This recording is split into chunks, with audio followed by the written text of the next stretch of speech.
Esse é o Ancapso e nós vamos falar da Câmara que aprovou ontem um projeto que prevê igualdade salarial entre homens e mulheres.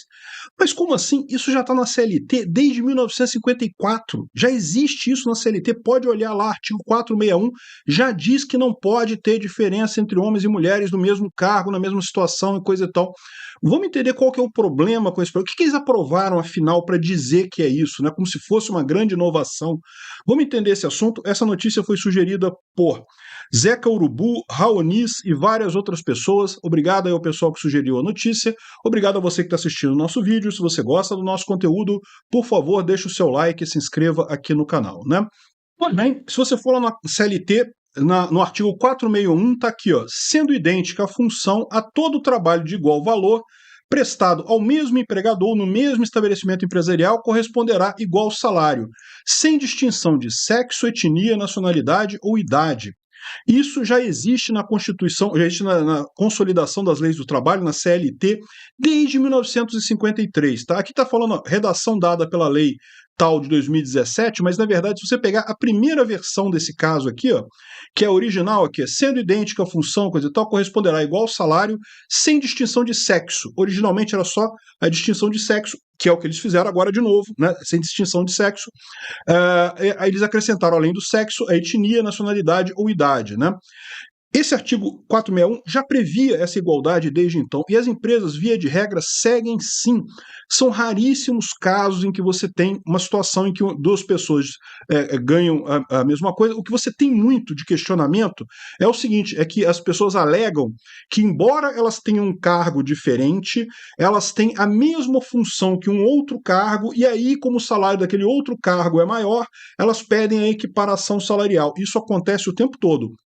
Mas, na prática, no mesmo cargo, como ele diz aqui, ó, no mesmo empregador, para o mesmo estabelecimento comercial, né, de igual valor, tem que ser pago a mesma coisa para ambas as partes. Então, ou seja, isso daí é o que é a equiparação salarial. Muita gente entra na justiça pedindo isso, né? Isso aqui é um artigo muito usado ainda hoje.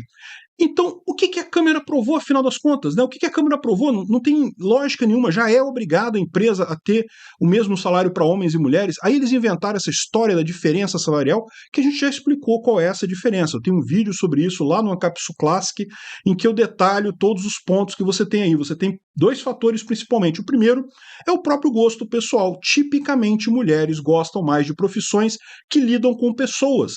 O que faz sentido, mulheres se saem muito melhor em relacionamento com pessoas do que homens.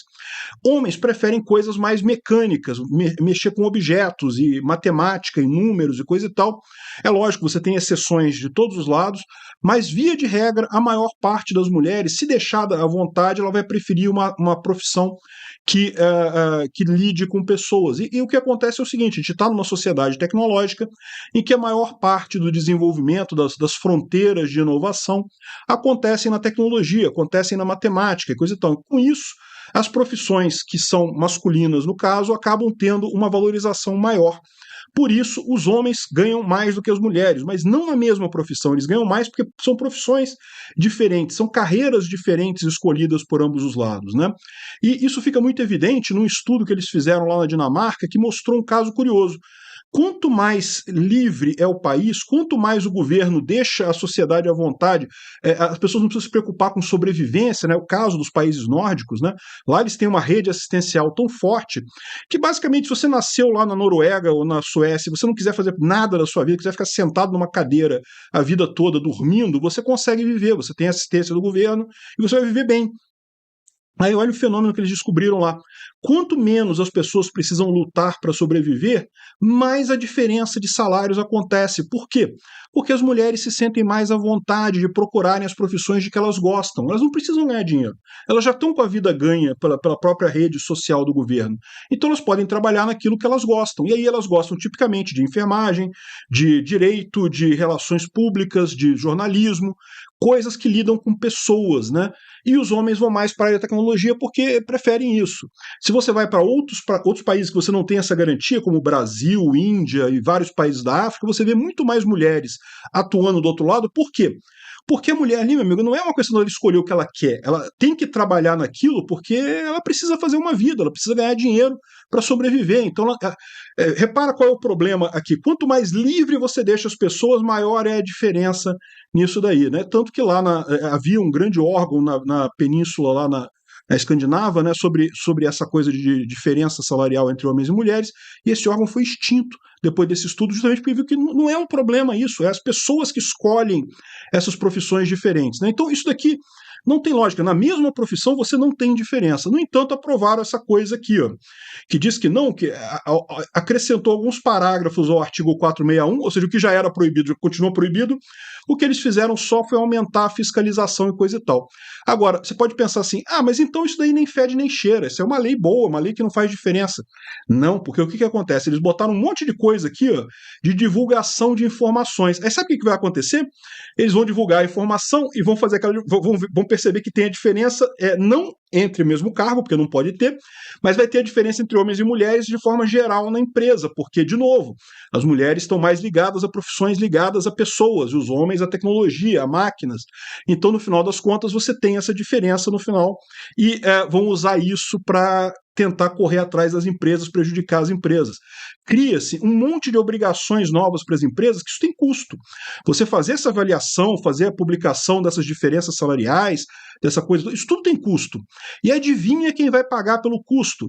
Quem paga o custo de toda a lei coercitiva imposta pelo Estado é a parte mais fraca da negociação. A empresa não precisa contratar ninguém, ela só contrata se ela tiver interesse. O que vai acontecer? Ela vai pegar esse custo dessa lei toda, não apenas do esforço que ela precisa fazer para levantar dados e coisa e tal, como também o custo da insegurança jurídica, porque você pode ter certeza, vai ter gente que vai entrar com ação nisso aqui, não, mas eu estou recebendo menos que fulano é o CEO da empresa, mas ele é homem, eu sou mulher, então eu estou recebendo menos que ele só por isso. Não tem nenhum outro motivo, não é o fato do cargo ser diferente, não. E aí vão querer esse tipo de coisa, você cria uma insegurança jurídica, você cria a possibilidade das pessoas entrarem na justiça e, como a justiça é altamente tendenciosa a favor dos trabalhadores, você cria a possibilidade disso gerar custo para as empresas. Quem vai pagar esse custo? Vão ser os próprios trabalhadores nas próximas contratações, porque a empresa já vai ter que colocar isso aí no custo dela, no overhead dos empregados dela, e o salário nominal vai ter que ser diminuído para as novas contratações. É lógico, não pode diminuir o salário de quem já está contratado, mas você pode diminuir a partir daqui. Em pouco tempo a coisa se equilibra com os trabalhadores pagando por mais essa coisa absurda, sem sentido, sem lógica, é só mesmo um ponto de vista político que foi usado na eleição, e agora quiseram fazer uma festa em cima disso sem nenhuma possibilidade, sem nenhuma lógica, isso daqui. É muito triste que você vai ver até a gente comemorando esse tipo de coisa, sendo que não mudou nada, só piorou. Obrigado por assistir o vídeo até o final. Além de curtir, compartilhar e se inscrever no canal, considere se tornar patrocinador com valores a partir de R$ 1,99. Clique no botão Seja Membro abaixo para saber as condições e vantagens de patrocinar o canal. Mais informações sobre o nosso projeto, visite nossos sites indicados na tela.